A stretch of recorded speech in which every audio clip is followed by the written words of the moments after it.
Hello guys! So yung motor ko is na matayan ako ng makina kanina no? Yan. Sa gitna ng daan, biglang namatay yung makina ko. Yan, so akala ko sira na yung fuse. Yung fuse, na-check ko na yung fuse nito. Goods naman. So itong battery na to, hiniram ko sa kapatid ko. Kasi nakastock naman yung motor niya, hindi na ginagamit. So hiniram ko muna. So ang issue ng pagkamatay ng motor ko is battery. So ito yung battery ko.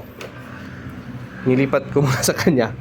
So may experience so guys, pag weak na yung battery or dead na siya, ganito ang mangyayari sa motor nyo. Pag naka-on yan, nawawala siya. Tapos mag-check engine, yan. Tapos pag ni-start mo, wala. Gaganon lang siya. Yan, check engine siya. Battery yung papalitan nyo. So yung, tsaka yung, ito niya yung panel niya, yung kulay niya is medyo dim na siya. Iba yung ito malakas yung ilaw niya. Medyo dim na siya. Kaya yun. Battery yung kailangan nyo palitan. Yan. So dito muna yung battery ko na luma.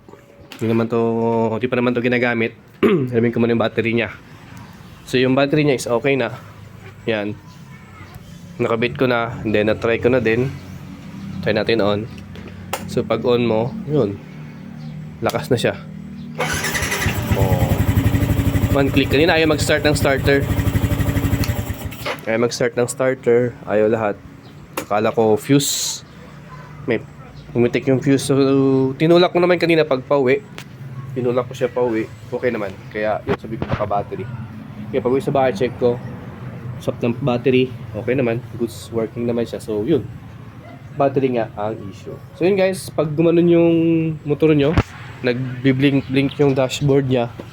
Yung dashboard niya nagbi-blink-blink. Yun, ibig sabihin battery na. Tapos lumabas na yung check engine. Yan. So yun guys. Ride safe.